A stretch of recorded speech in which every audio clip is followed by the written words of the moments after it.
Okay, I think in the interest of time, let's kick off. People will join as they will.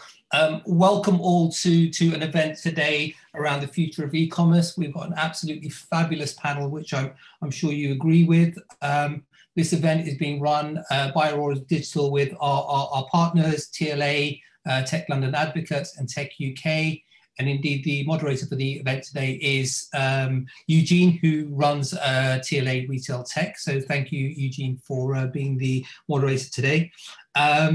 As a background, Aurora Digital, just as a one-liner, we showcase, we support great tech. That's kind of why we exist, and that's why we run events like this, to showcase events, showcase technology with partners like TLA and Tech UK, who are obviously in the tech space as well.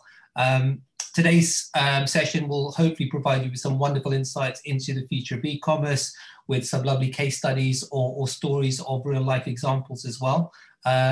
Would love to hear your feedback after the event as well. So please do provide that to us. It helps us to make sure that we're hitting the right tone with these types of events as well. So really hope you enjoy the event today. I'm going to hand over to Eugene with that, and hope you enjoy the event. Thanks so much. I'm happy to be here, and I'm very much looking forward to the event today as well. We've got quite a range of topics and panelists, so it'll be really interesting to hear a diverse range of perspectives. So just a quick bit about myself. Eugene Fisher. I'm a retail strategy consultant, and I specialize in building new product, services, and ventures, and also building innovation capabilities. I lead the Tech London Advocates Retail Tech Group, and we focus on championing startups that are doing interesting and innovative things in the space of retail, as well as retailers who are doing innovative projects as well. The format that we have for the event today, it's kind of breaking it up into 3 distinct sections. And each section will focus on specific discussion points. So we'll start about adapting to a post-COVID world. And we'll have a few speakers talk about things in those sections, and we'll have some time for Q&A as well. So as I mentioned, lots of great speakers from KPMG, the British Retail Consortium, Kingfisher, Incref, N Brown, and Jules, and I'll let each one of them introduce themselves as they speak. And with that, we'll start things off with the first section of the conversation, which is adapting to in post-COVID world with e-com. And I'd like to invite Paul Martin, the global retail lead and the UK head of retail at KPMG, to start us off by sharing some of his perspectives on the evolution of retail from retail to consumer commerce. Great. Well, look, good morning, and thank you, Eugene, for that kind introduction, and to Sandeep and the team for having me today. Eugene, as you highlighted, I lead KPMG's global retail practice. I'm not an accountant by background. I am a retailer by background, and at KPMG, I make sure that we match all of our great service propositions with our in-depth industry expertise. And I'm going to spend the next 15 minutes taking a step back and looking at the market context. Eugene just mentioned the title, Transitioning from Retail to Consumer Commerce. And in that context, I'm going to start with a somewhat provocative statement. And I do believe that over the next 5 to 10 years, the word retail will become obsolete. But let me explain in a couple of minutes what I mean with that. And I'm going to structure my overview into 3 key segments. I'm going to start off by talking about why I think the market is changing. Then I will focus on what the market is changing towards, and then how you can transition from today to tomorrow. I appreciate there's a lot to cover in 15 minutes. So some of the points we will not be able to go into the utmost detail. But in that context, I have quite recently written a paper called The Future of Retail, Transitioning to Consumer Commerce. If you would like to have a copy of that report, please visit kpmg.com, link in with me, and we can make sure we send you that publication. It is fair to say that retail over the last 12 months has really faced some pretty significant challenges. On the one side, for various retailers, it has been really a troublesome time due to a very significant decline in demand. For other organizations, they have seen a very significant uplift in demand. And if you look back to 2020, many commentators highlighted that it was the worst year on the British high street. Slightly to the contrary of that, I do need to say, and many of you know, KPMG partners with the British Retail Consortium to collect the weekly retail sales data. We play this back to the market on a monthly basis. So we're able to see on a very accurate basis how the industry has performed. And if I look back to last year, and I look at the entirety of the market, we believe that the overall UK retail economy grew by 0.5% last year. But, and this is the big but, I have never seen the industry as polarized as before. The non-essential categories, specifically looking at menswear, women's wear, footwear, or the beauty category, had a very challenging time. And in these cases, we saw double-digit declines. Of course, online over the course of the last 12 months has accelerated significantly and picked up some of those lost store sales. But overall, the non-essential categories, and not just in the UK, in many other markets around the world, had a very challenging time. But if I flip the coin and I look at the essential categories, specifically grocery or categories related to the home, look at DIY, home appliances, garden as examples in that context, they had a very significant uplift in sales. If you think about the fact we were not able, in many cases, to travel or to spend on leisure and hospitality, a very significant proportion of that expenditure migrated into the retail economy. And if I look at 2021, and if I look specifically at the UK, we are forecasting the overall market will grow by 3.2% in 2021. It will be a game of two halves. The first part of the year, we will see a very similar growth pattern as experienced last year, with those essential categories benefiting most significantly.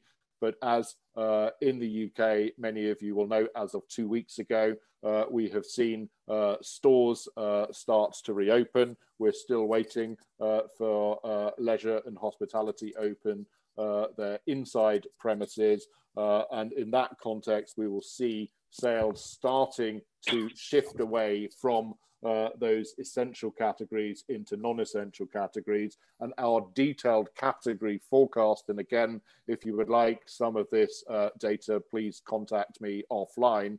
Our detailed category forecast shows us that those categories that experienced the worst decline in 2020 will see, from a percentage perspective, some of the biggest uplifts in 2021, although it will take until 2022 in many cases until they have regained their sales levels from a pre-COVID perspective. If I then look at what does this retail routine, what should they do? I would highlight 4 key themes that should be at the center of everything you are thinking about. The first theme is around business models and partnerships. But before I dive into that, it is important to say these 4 themes are not new themes. We've been talking about these themes probably for the last 10 to 15 years. COVID has accelerated the pace of change and the urgency to address these topics. Business models and partnerships is the first key theme in this context. And it is fair to say the retail business model up until 10 years ago probably hadn't changed for 2,000 years. The value chain of sourcing great product, shipping product, and selling product in a physical location had been the same for a long, long time. And if you were good at it, you would source more product and you would open new physical locations. Of course, the route to market has become more disrupted. E-commerce being one of if not the most significant disruptor. Pre-COVID in the UK, a penetration rate of approximately 20%. Today, that penetration rate stands at close to 30%. In many categories, that penetration rate is significantly higher. Historically, food that had a 6% penetration rate was ratio was so much lower. Food has now grown to 17% penetration, which represents a really, really significant game changer in this context. And many commentators have highlighted the online acceleration has been 10 years of growth within 12 months. But if I look at markets like South Korea or China, we can see further route to market fragmentation. If you think of social commerce or voice commerce that are really still in their infancy in many Western countries, have already got a much higher adoption rate in some of these countries in Asia. But we also know retail is a lower margin sector, and transitioning from today to tomorrow is going to be complicated. There'll be a lack of capital, a lack of capabilities to undertake this necessary transition. Therefore, partnerships are going to be really key from a front and from a back office perspective. And in some cases, even considering of, in inverted commas, dancing with the devil, organizations that would have been perceived as competitors is going to be more important. And that links me to the second key trend, cost of doing business. Over the last 10 years, retail profitability around the globe has declined by 50%. In a market like the US or the UK, that decline has been even more extreme.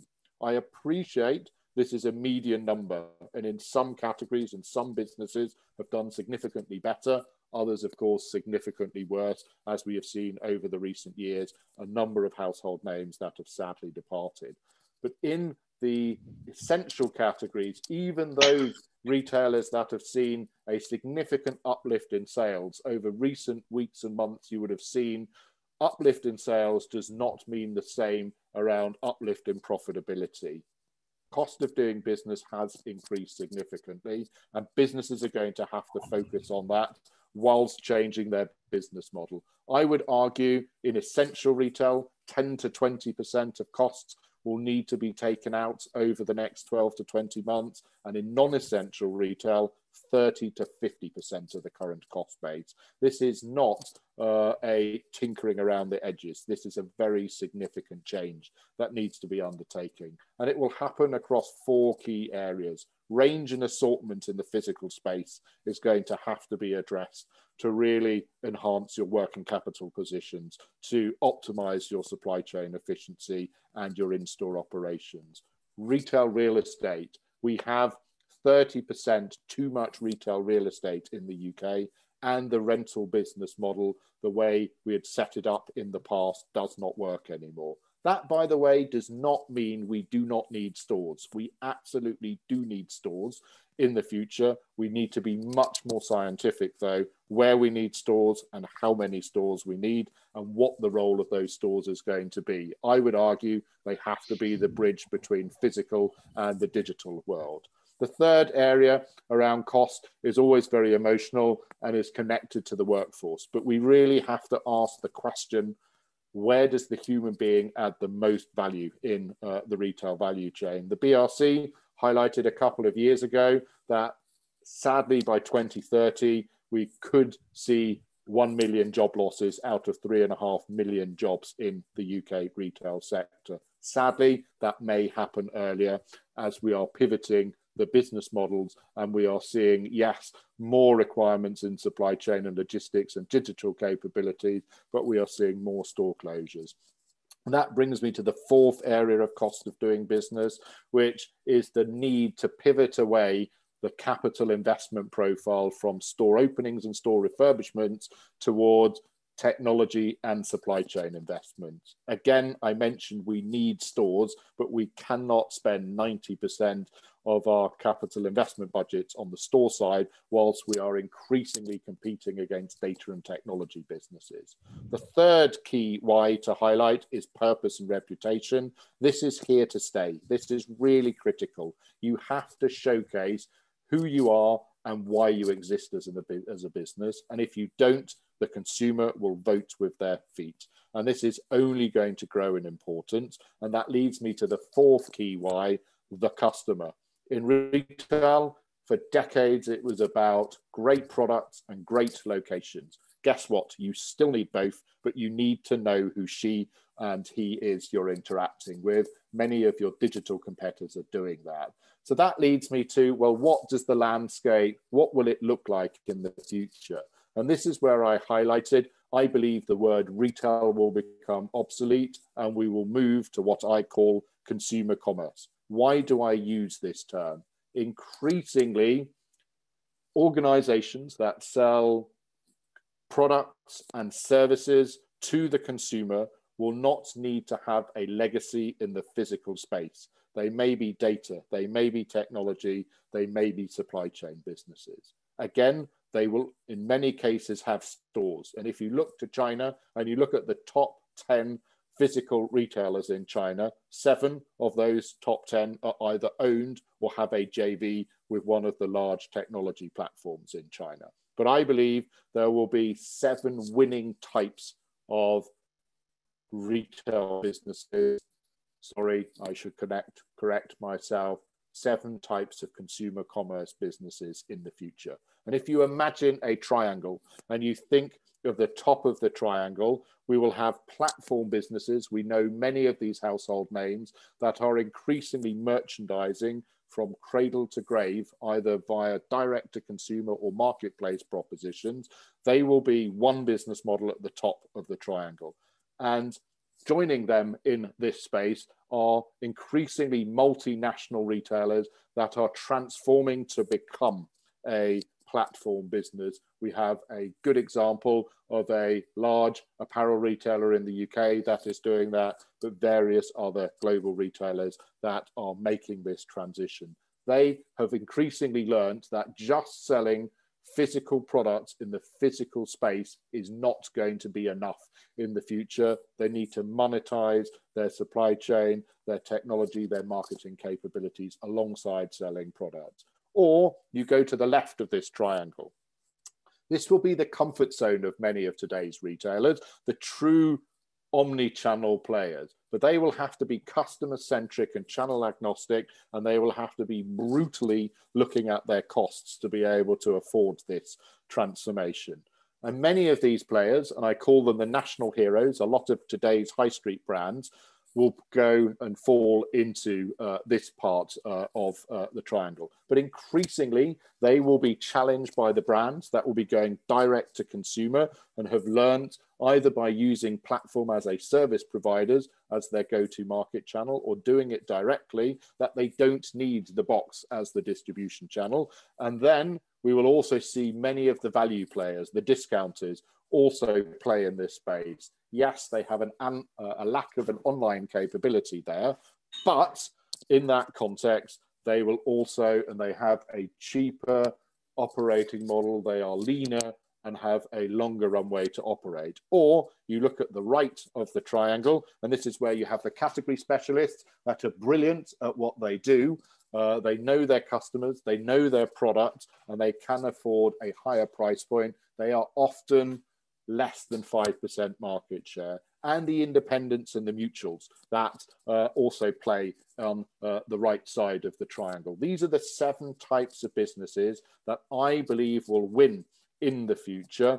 All other businesses that do not decide to be either 1 or 2 of these business models will struggle to survive. And in that context, sadly, I do believe we will see a whole host of further casualties once the various government support mechanisms in the UK and around the world run out. That will sadly really put various other organisations into distress. So I've spoken a lot about the why, the what, the how, and I've given you a very initial overview on the how, but I think organizations need to really define what they want to be going forward of those business models I've described. And when you define, you need to decide, do I want to buy, do I want to build, or do I want to partner?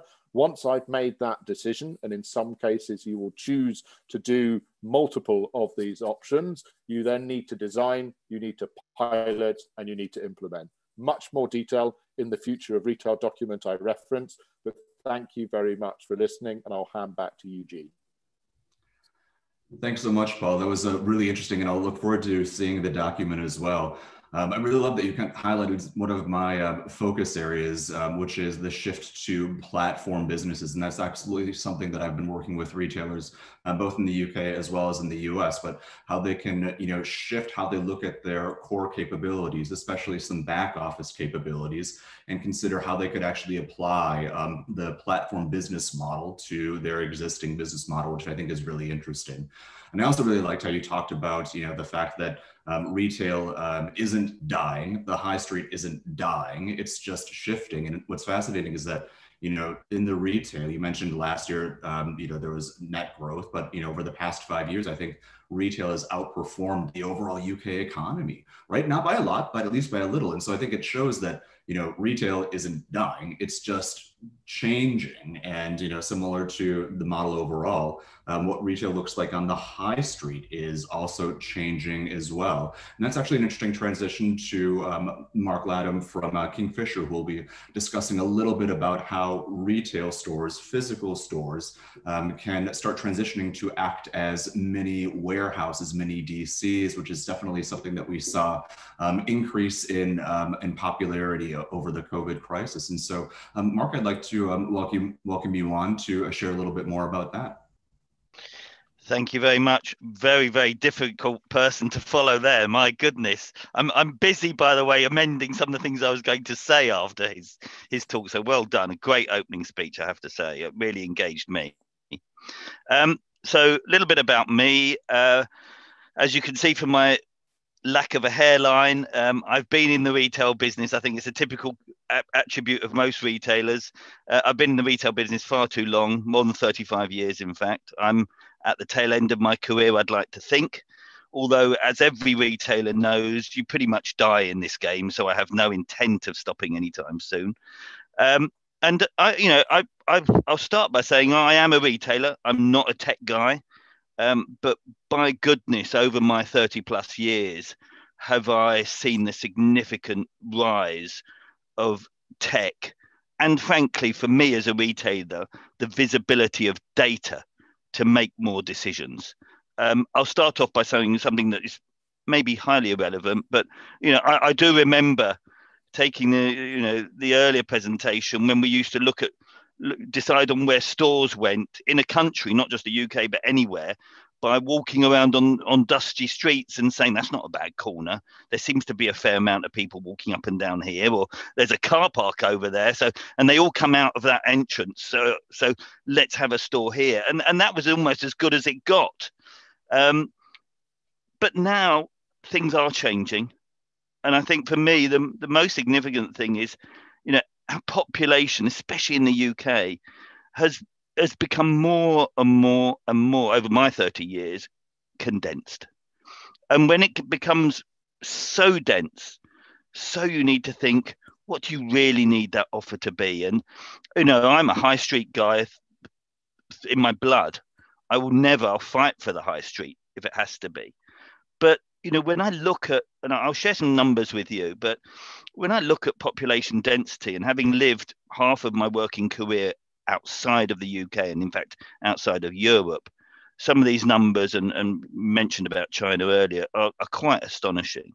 So, we look at the UK market and overall we've got a density of just shy of, I think, and don't quote me on these numbers, most of them are Deloitte's, by the way, so I do apologize, but not using KPMG data, please forgive me, but about 300 people per square kilometre, okay, in the UK.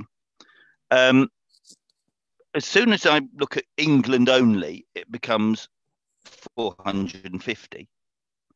And as soon as I look at London, it becomes somewhere per kilometre around 10 to 12,000 per kilometre. And therefore, you've got in the UK quite a microcosm, because how you serve customers in Wales and Scotland is a different scenario to how you should really, from a real retailer cut and thrust, serve them in London. London's really expensive to rent per foot. So what is the plan in London versus Scotland? Because it sure as hell isn't a one size fits all, even in the UK. And therefore, exactly as we talked about earlier, you've got to have an armory of tools to be able to deliver a UK proposition. It's not just stores on the high street. It's not just big boxes out of town. It's not, in my opinion, just e-commerce. And it's not where single warehouses sitting in Stoke-on-Trent, hopefully feeding stock out to customers or indeed delivery companies. It's got to be a combination of all of those, would be my view of the future. I just want to put it into context. I work for a European business, and as I say, I'm a global retailer. But you look at that 12,000 a kilometre in London, or the 400 a kilometre in the UK, and we really aren't just a developed market, but we're so dense, because I compare that 400 in the UK or in England to 120 in France. And in fact, you know, I'll give you an example, and Sandeep, and everybody knows this. India, where I had the pleasure of working and really learning and cutting, burning far too many fingers than I had. But India, 400 across the whole country, huge country, 400 a square metre. And you think of such a populous country as India, well, England's higher. England, not by much, 10, 15%, but population density is higher in the UK than it is in India.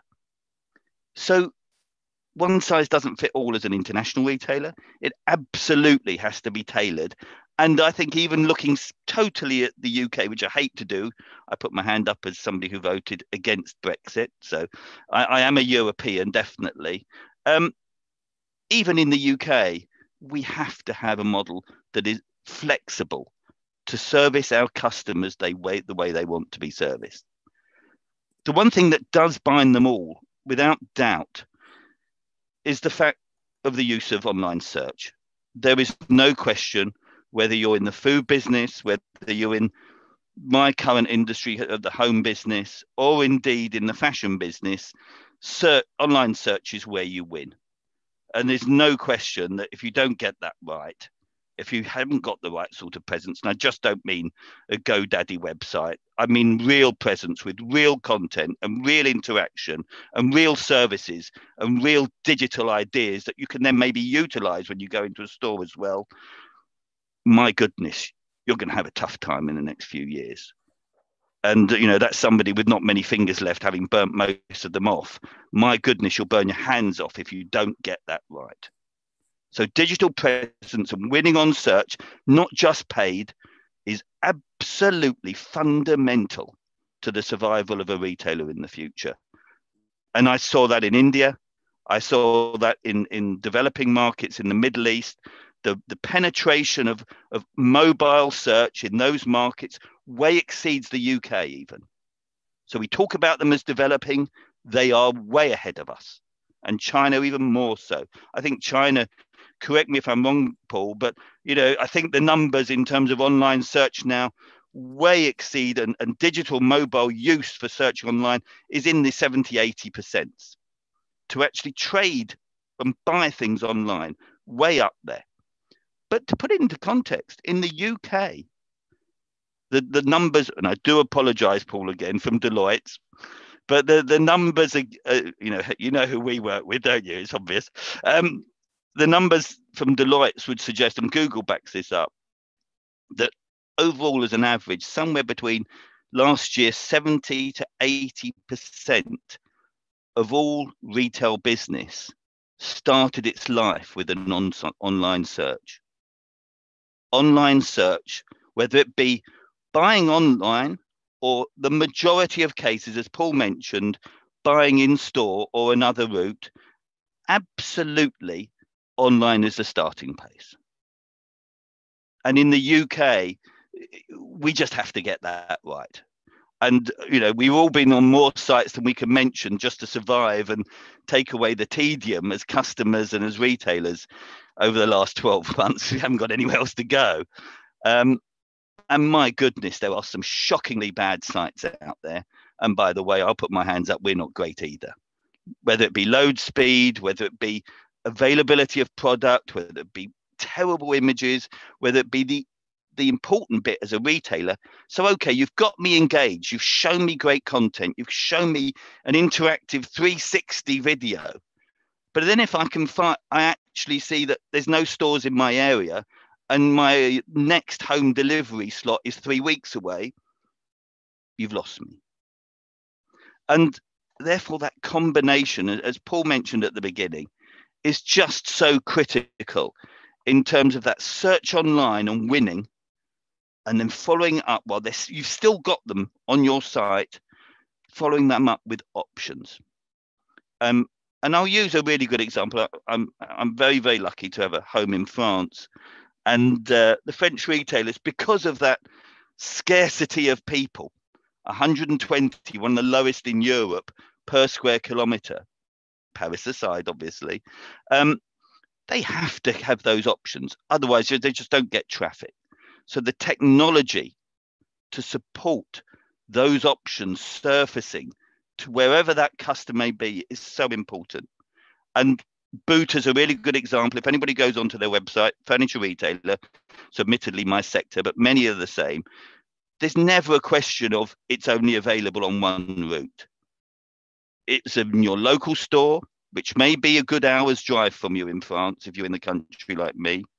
It's maybe not in your local store, but it's in a store an hour and a half drive, and they'll service it even. Do you want to click and collect there one day in the future? Do you want a home delivery in a week and a half's time? Or actually, do you want us to do a next day delivery, which you will pay for, to your store in 3 days' time? And it's very common now to see 4 or 5 options for an online or omni-channel retailer being presented. It's not an either or it's not a take it or leave it, which so many UK retailers are still playing with and struggling with, I would suggest. And that really drives those penetration levels that Paul mentioned. Again, I'm sorry now, Paul, to keep referring to your deck, but it was so strong. And you know, food being the classic example, one of the strongest players in France is the food segment in e-commerce. Not for home delivery. They don't want to touch home delivery. You can imagine with the people spread so far away, it would kill them with their margins. But by Christ, their click and collect proposition, which Sainsbury's is saying is, oh, look at our clicking. They've been doing that since the year 2000. The technology to click and collect frozen food in France is going to blow you away. There's no one in the UK doing that at the moment. And as a result, you know, 25% penetration of e-commerce for a food retailer in France is just about okay. And Paul's absolutely right. I think it's 15-17% in the UK, and we think we're doing, you know, we're really shaking it up. Well, people have been doing that in France for, you know, 10-15 years. So we've got some wake-up calls. Clothing, is it going to go 50% online? I think overall, yes. But again, that balance between that store experience, the service, and indeed the click and collect next day to your local store, which of course is a much more profitable proposition than delivering it to home. You know, those options that we all have to play with are just so important. So what I'm saying is there's no single path for e-commerce optimization, and certainly in our business there is no single path.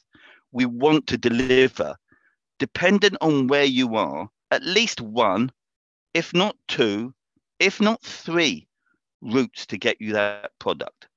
Exactly as Paul said, I don't want to have 35,000 SKUs in a big box sitting across 300 sites, or in the case of Screwfix, 650 sites across the UK. We can't afford that.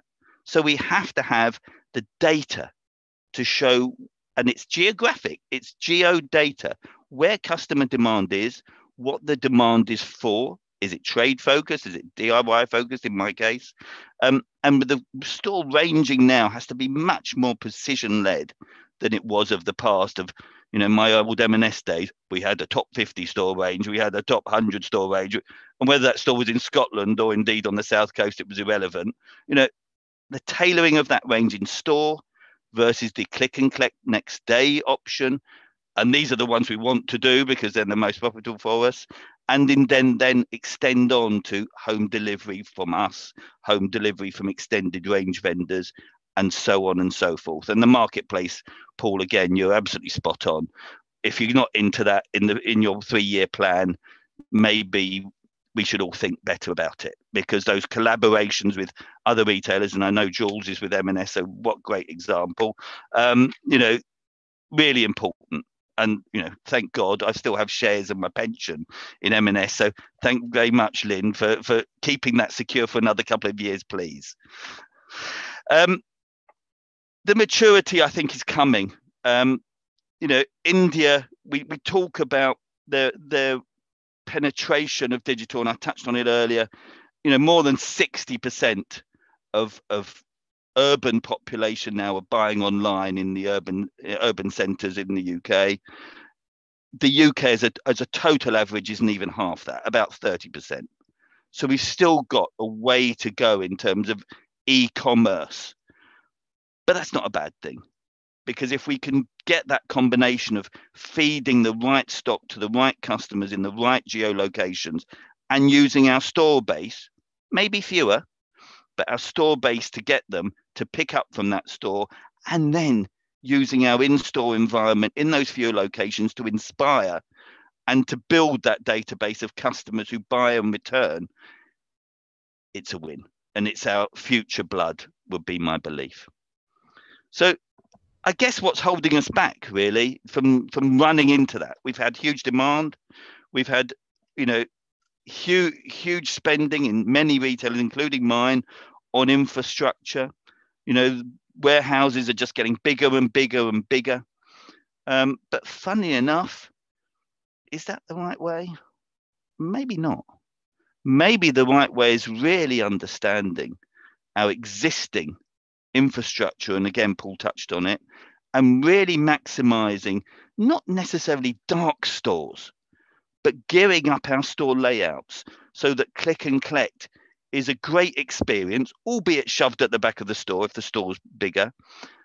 And we've got to get ready to give that true omni-channel experience. If we can do it, and then we can give the options of paying for customers to deliver to home, etc., it's a win. That's it from me. Anybody wants to have a chat with me about it, you can feel in my hands. I do apologize, I use my hands a lot. I'm a very expression and passionate retailer. I'd love chatting about it. It's my lifeblood. I haven't got any, don't try and talk to me about anything else. I'm as boring as hell. But hopefully I'd love to have a chat to anyone who wants to pick up afterwards. Thank you very much. Eugene, back to you. Great. Thanks so much, Mark. That was really interesting. And I love how you started out by talking about the importance of search, because I think there's been, you know, a bit of, you know, scuttlebutt and discussion in the digital optimization space about the relative importance of SEO, and is SEO dying? And I think very much it is absolutely not.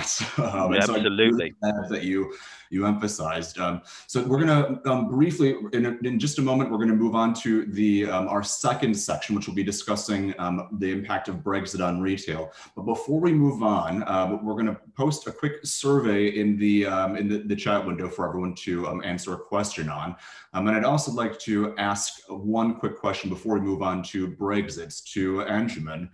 You know, I think both Mark both Mark and Paul talked a little bit about the importance of inventory and inventory efficiency. And so, Anshuman, from your perspective, I'm curious if you could just elaborate a little bit more on the importance of inventory efficiency, especially as brands are focusing more specifically online, but dancing that delicate dance of having online, but needing to fulfill a little bit more creatively, possibly doing click and collect or several other markets or several other paths to the customer. So Anshuman, yeah, just your quick thoughts on that would be interesting. Sure. Thanks, Eugene. This is Anshuman. I am from Incref, co-founder, and we work with brands and retailers to help optimize their inventory on both merchandising side as well as warehousing side. Just picking on what Mark was saying, right? Having big box warehousing, is that the right way, or should we have lots of smaller pop-up warehousing, small dark stores kind of model? So interestingly, when I was last time in Europe and UK, I visited multiple warehouses. And one of the challenges which I saw was as e-commerce was growing in UK and Europe, brands were still managing e-commerce operations physically, like a segmented operations. So the B2B traditional business was running in a separate warehouse setup. E-commerce was running in a separate warehouse setup. And essentially what was happening is if you have, let's say, 100K inventory, you are splitting that inventory across 2 warehouses and not efficiently exposing that inventory to every sales channels and fulfilling where the demand is coming. That to me is the fundamental reason why the inventory is not efficient. In India, what we did with large international brands like Puma is basically allowed them to expose their 100% inventory to all sales channels, be it their B2B business, the traditional B2B commerce business, or their own brand.coms or marketplaces like Amazon, eBay, and others. Now, to do that, Eugene, there are a couple of things which are very, very critical, right?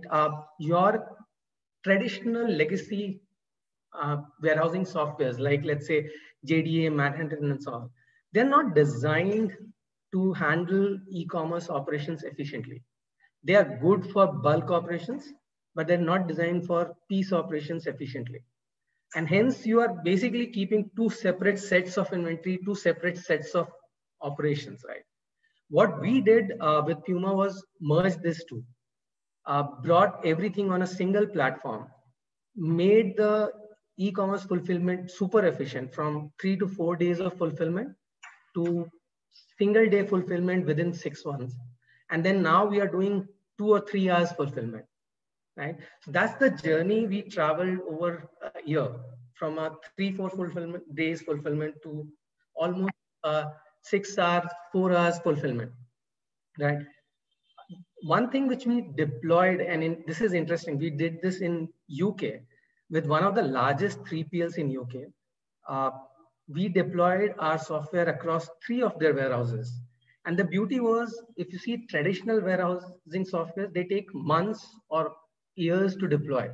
We did this in a couple of weeks, trained their employees in a single day, and they were efficiently running it after the second day. So that, I think that's the direction where the technology has to go to support the changing shift in e-commerce or commerce, right? It has to be fast, easy to use, and it should allow you to expose 100% inventory without making it inefficient. Great. Thanks so much. That's a really interesting response. And I think it does, connect back to a point that Paul was making earlier about, a shift away from, focusing at capital expenditure on investing in stores to focusing more on technology and supply chain. So I think that's really interesting. So thanks so much for the response on that. And so